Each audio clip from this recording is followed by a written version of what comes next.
strength in Yes. it. Yeah, the Buddha gives this simile of drop by drop. So he says a bottle fills drop by drop and then becomes brim full. So if, foolish thoughts, the fool thinks foolish thoughts and the bottle fills drop by drop and becomes brim full of mischief. Otherwise, so do not dismiss your thoughts thinking, what are they to me? A bottle fills drop by drop and becomes brimful of wisdom. Don't overlook the value of little moments of thoughts. Because life is just made up of small moments. That's all it is. And that's how you get from point A to point B, is like little thoughts, droplets. There is no other way. And that's this. In all contemplative tradition, you have this thing called mindfulness, asking you to pay attention to the details of ordinary life. When you pick up the glass, it's not a meaningless or unexciting part of your life that you don't. The reaching for a glass and the picking up the glass, the temperature of the glass, the moving it or looking at it is not something that's not meaningful. It is, if you're there for it, it's just a very beautiful, a lot of peace can be in that. So the mind needs to be grounded into this present moment. Otherwise it floats away like a helium balloon into anxiety or restlessness. So the other thing is, I don't want to lift a glass of fruit juice to my lips. I want to bungee jump from 200 feet. And I will be doing it next year. And I'm looking forward to that and thinking about that next year, and everything else is kind of not the great moment of life. So you're deciding that these brief moments of extraordinary adventure are what life is supposed to be. The rest is not worth thinking about or being there for. So you're teaching yourself to lose 99% of your life. So all wise traditions say, no, the ordinary is your life, and that is very beautiful, very exciting. If you're really there for it, just the ordinary movements of the body, sitting quietly, is beautiful, extraordinarily beautiful. So we forget the miracle of just being alive. What are we? Isn't this amazing? How do we see? How do we hear? How do we smell? How do we taste? How do we touch? How do we think? We don't even know. It's just a miraculous, ongoing happening. So, are we here for it? Ajahn. Yeah. I find sometimes when I have anxiety or repetitive types of moods, it's always good to remove myself from sometimes home, because that seems to be where those moods hang out. Yes. So if you do something, to go for a walk or run an errand, I find my mood has changed when I return. Yes. So Yeah, no, we have a nice, recognize there's another simile for this as well, and this is called the gradual. So, there's a number of ways to rid yourself of the problematic emotions.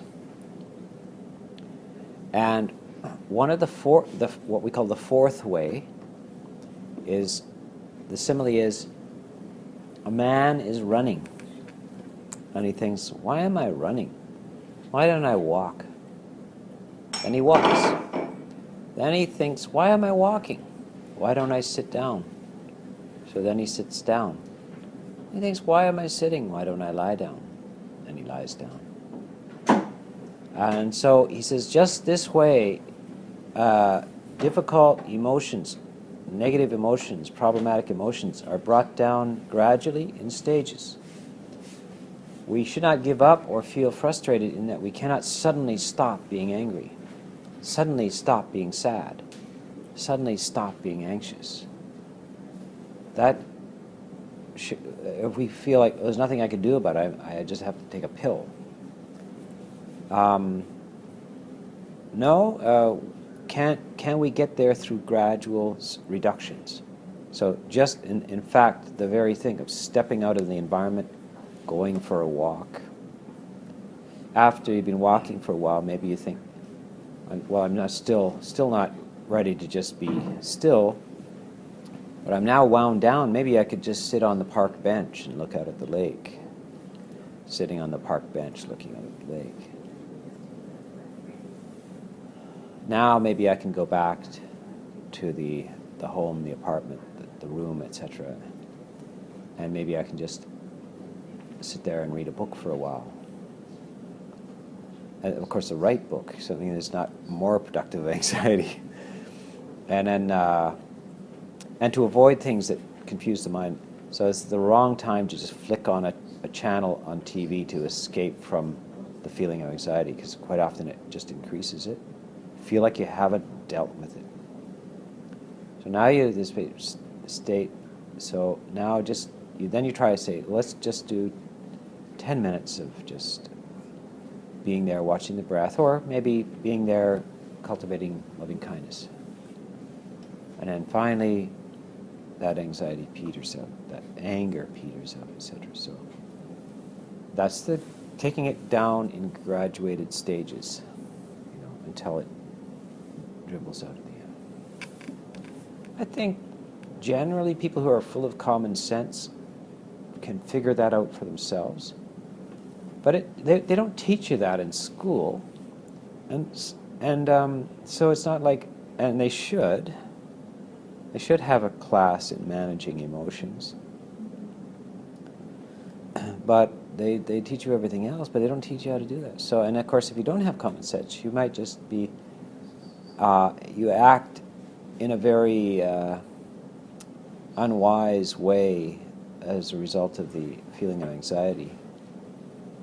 You think you get rid of it through distraction, or just drink it away, something like that, whatever. It's just, those are unwise ways, but which seem to occur to a lot of people to do that. They don't know of any other solution. Everybody's trying to do the best they can. Even when they're very unskillful, it's always, you're never trying to be unskillful. You're always trying to be skillful, but you just don't know how.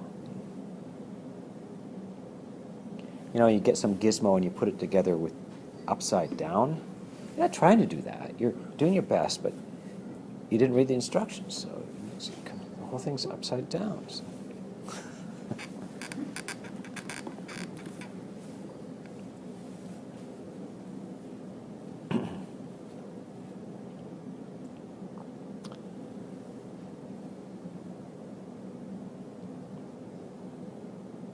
So instead of the thing being screwed down, it's screwed up. Quite often our life is not screwed down, it's screwed up.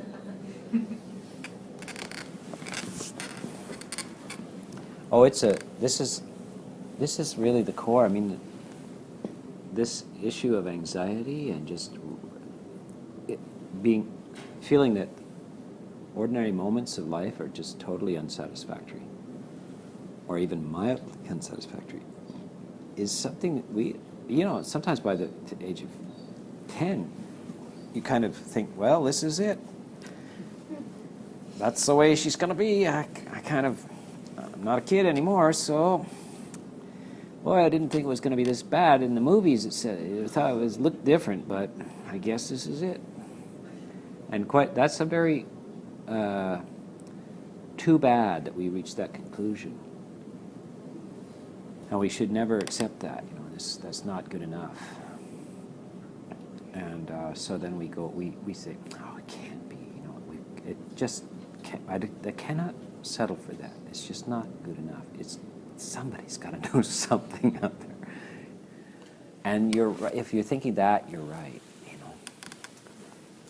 You're right. Somebody does know something. It is possible to be at ease in ordinary life. It is possible to be well, happy, peaceful, and it's not because you're the smartest person on the planet, or the most beautiful person on the planet, or rich, or any of those things is possibly extremely ordinary in all those respects. Be very, very at ease, untroubled, happy, a kind of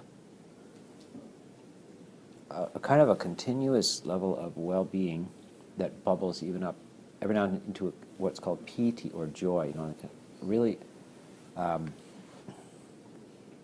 sense of grace and ease. And it's not about anything in particular. It's just that the sense of the burdensome nature of life and consciousness is just not a problem. It's just that. Very simple. The Buddha calls that just the nature of the mind, or the nature of the heart. When it's unharassed, it will go back to that. But we are almost constantly harassing ourselves. You know, just sudden, what I've got to do tomorrow, I hope life goes well. It's just like, or, I'm so bored. And this kind of thing, harassments, just like from moment after, again and again, harassing. No wonder the mind is like this. It's harassed. The Buddhist, the thing, not you. So the mind is not you, it's it. It works by universal principles. So this thing should not be harassed. The Buddha is saying, don't harass it. It's beautiful. It just blooms beautifully. It's full of light and joy and so forth. But don't harass it. It doesn't like that.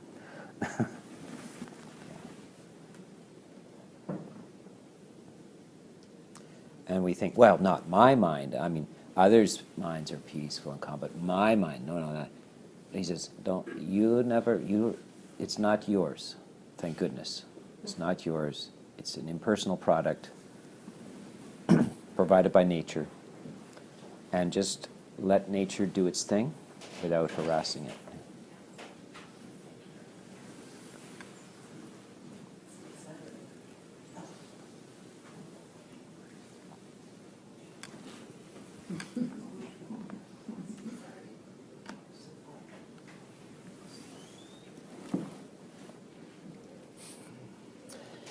Yeah, this is basically the core teaching of the Buddha, the central issue he spent his whole life.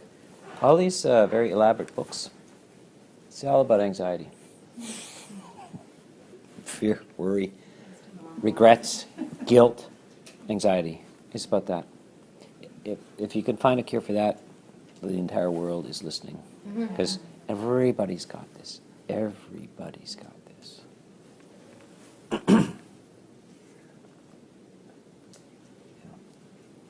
Yes. Yeah. Did you have a? Yeah. Oh, you. Oh, you. Yeah. Sometimes it appears that the mind is calm and peaceful, but the body is anxious, and the body seems to have a life of its own. And I'm like, well, I thought it was peaceful, but it looks like, according to the body, I'm not. So is that because it's so deep and so ingrained? Or like, instead of a life of its own, it's got a mind of its own. Your body's got a mind of its own. Yeah. Actually, it does have a mind of it. You know, there's another part. Like if you fall down, you won't have to think, should I put my hand out now? Your hand flies out, and keeps your head from cracking on the sidewalk, strangely enough. And so it does have a mind of its own. But really what it is, of course, it is an aspect of mind. So I keep repeating this for meditators, and you will discover, as you meditate, you discover in your own direct experience that your mind is not in your body, strangely enough, but that your body is in your mind. Now, it sounds odd, but this is just neuroscience, isn't it? Neuroscientists know where the body is experienced. Where? Is the body experienced in the body? No, it's in the brain. Where's your arm? It's in your head. That's right. Right there. It's right beside your nose, in your brain. And the arrangement of your body in the neuronal circuits and everything is a very peculiar. I know this from some very interesting neuroscience. People with amputations quite often have very itchy hands, and they don't have a hand. So that's weird. Their hand is excruciatingly itchy, and they don't have a hand. So what are you going to do about that? Well, it happens that the arm and the hand is actually right beside your upper lip in your brain. It's right beside your upper lip. And you can teach yourself to scratch your hand by scratching your upper lip. Because that circuit, which is not any longer being actually directly stimulated, the circuit beside it will start to take over the former unused circuits. The lip will start to take over where the hand is. Right? So blind people, the ear dimension starts to take over the unused visual area. So you'll see an incredibly enhanced richness of hearing when there's no visual use. So in a very literal sense, our body is in our brain in the sort of the materialistic sense, but I prefer to use the mind rather than the brain, because the mind is something immaterial. So of course you know that when you're depressed, have you got enough? Come. Come in, make yourself cozy, comfortable. Yes, take your jacket off, relax. Yes, make yourself at home. Have a cup of tea. Yes, welcome. Thank you. We can't find a place, so we just walk back. Oh. Exit right here. You see how the sympathy? You hear that? Oh. You know you're in the right spot now, don't you? Everybody. Loving kindness and sympathy. Yeah. So you make yourself take your coat off and relax and have a cup of tea. It's still cold. Okay. You'll warm up. So you know when you're depressed that your body feels heavy. You feel leaden. And when you're light, and when you're joyful, you feel light. The body feels light. So your body is not an objective thing. The scale cannot tell you how much you weigh, right? How much you weigh is what you feel you weigh. If it tells you that you weigh 120 pounds and that's skinny, but you're depressed, you might as well weigh 300 pounds. But if you're 300 pounds and you're really happy, it's just about like weighing 30 pounds. The psychological experience of happiness is, they would explain it by the release of endorphins and so forth. Like this are painkillers. In fact, pleasure providers. So happiness of the mind sweeps through the body as pleasure, and they're actually inseparable. But even if you're a highly trained Olympic athlete in the best shape in the world, do you think a person who can run the marathon or is like a pole vaulter or something in the Olympics, I wonder what it feels like to be in like that well trained? What does it feel like to have a body like that?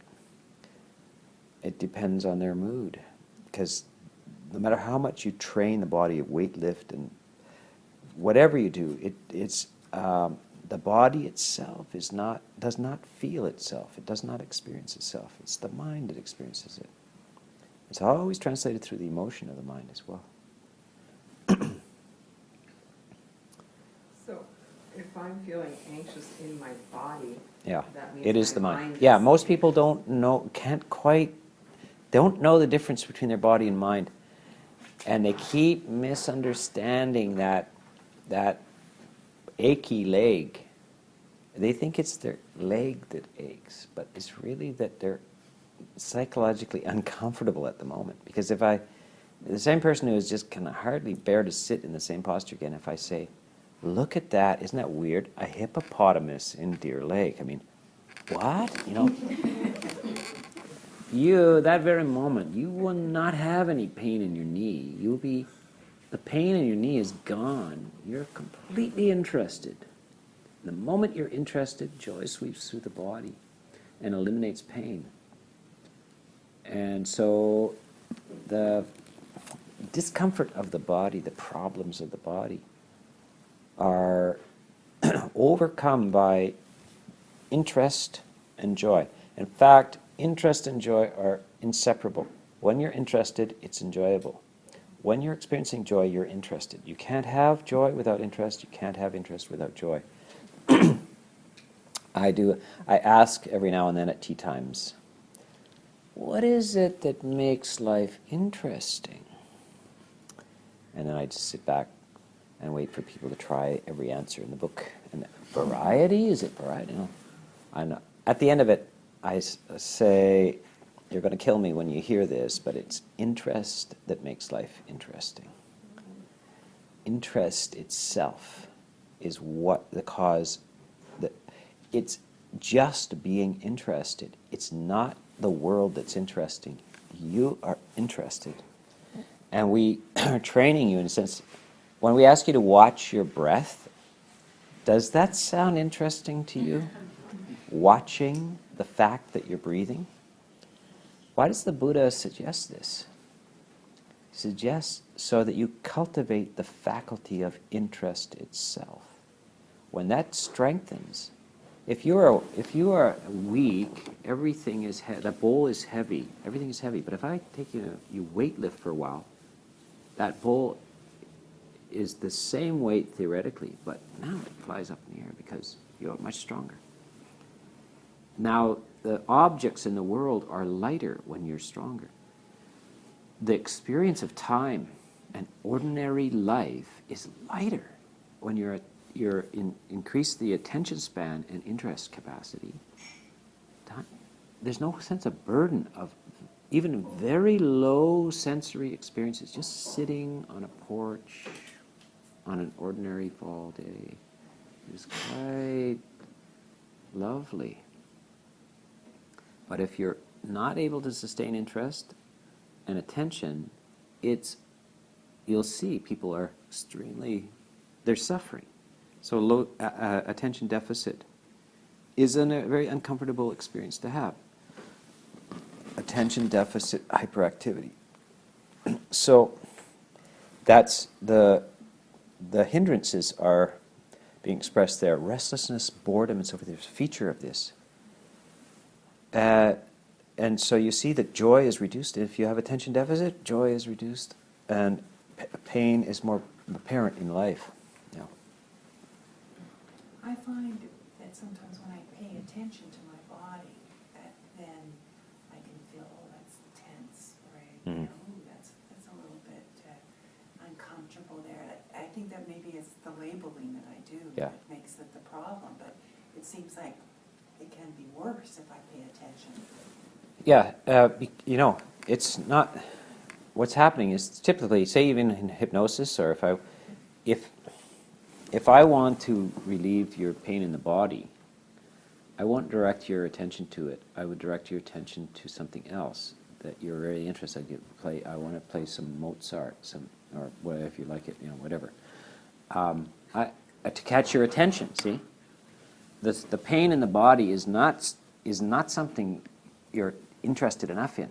You think you're looking at it, but you're not really interested. If I give you something really interesting, you will forget the pain in the body. And this is, you can get dentistry, you can get surgery. If I can get your attention, you can open the body without anesthetic. But as long as I can keep your attention here, you won't feel that. So attention is everything, but simply saying my knee hurts is not yet attention. You're not truly interested in it. You need an object that really naturally catches your attention. But that's the problem. We start to have limited numbers of objects in the world that can catch our attention.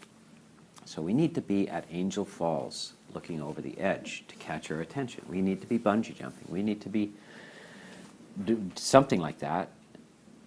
And so there's high stimulus objects to catch your attention. But is life full of high stimulus objects? No.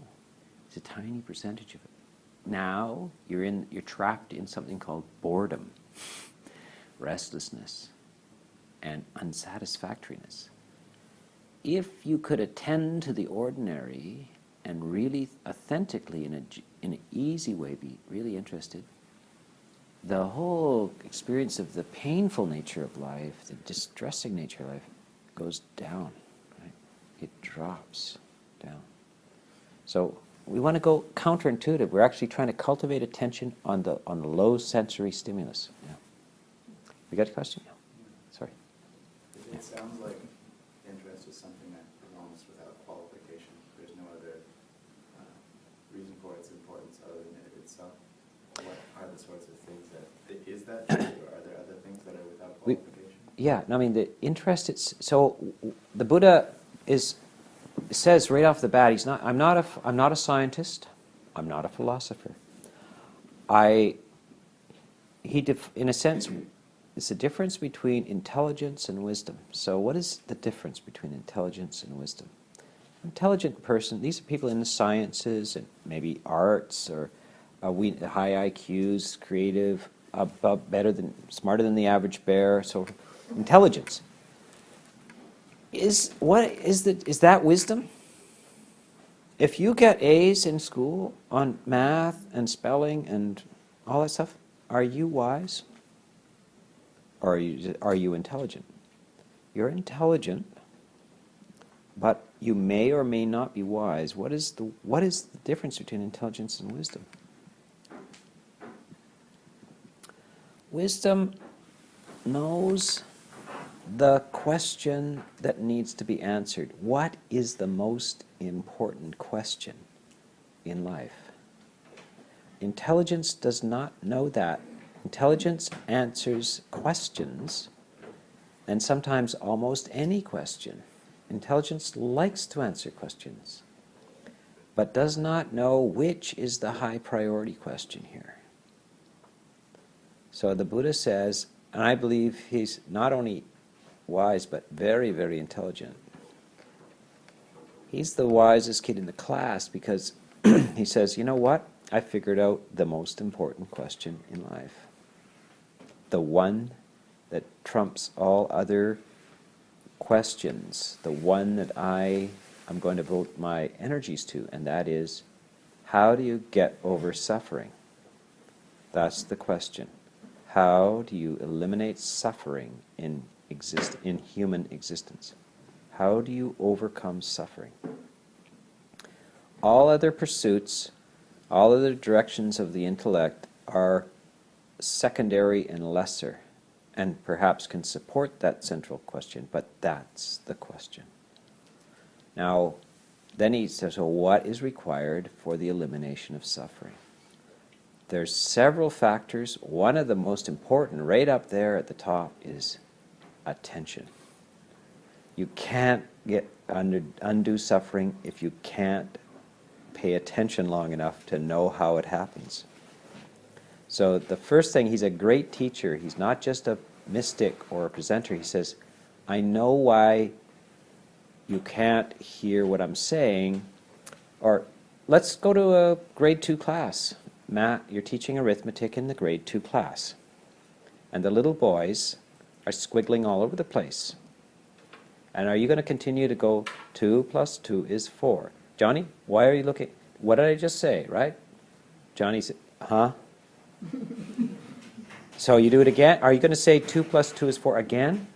Are you going to decide that there's no point in repeating this to Johnny? Johnny can't pay attention. Johnny's got a problem with attention, not with mathematics, right? So this is what the teacher has to do, is they have to recognize, how do you catch a kid's attention? Maybe it's time that they went outside and ran around for a while. Or maybe if we used apples and clowns or something, we could catch their attention, and that would be... So that's a wise teacher saying, there's no point in teaching until I can strengthen your capacity to pay attention. Now, the other thing, because the teachers can say, you know why Johnny's, it's not because he didn't get recess. It's because his parents are fighting right now, so he's all preoccupied, he's alienated and so forth. So he won't be learning mathematics, and it won't help to just get a little bit of sunshine, and that's his problem. That's interrupting his emotional structure. His surroundings are destroying his capacity to pay attention. So how would you cure that? Would you just keep repeating 2 + 2? No, you have to restructure his home life, right? So what this is what the Buddha is saying, is like, whatever it takes to get, you can't hear stuff, you can't undo these subtle things unless you can really pay attention. So you need to find the supportive structures. What is keeping you from paying attention? Is there something distracting? That we have to deal with first. Because attention is the tool that allows you to do these things. It's not the end in itself, it's the tool that allows you to do these things. And, we're coming towards the end of tea time, but one little phrase that Ajahn Chah uses sometimes is, there's more than one tool in the toolbox. You don't build a house with just a hammer. And what he's talking about there is that sometimes the teachings are presented as almost a single tool, mindfulness. You'll hear mindfulness clinic, mindfulness this, mindfulness that. Mindfulness is one tool in a toolbox. You need nails and screwdrivers and hammers and measuring tapes and all this kind of stuff. Don't we, Sister Mon, when we build all this stuff? We're carpenters, Sister Mon and I. You need a range of tools to get the job done.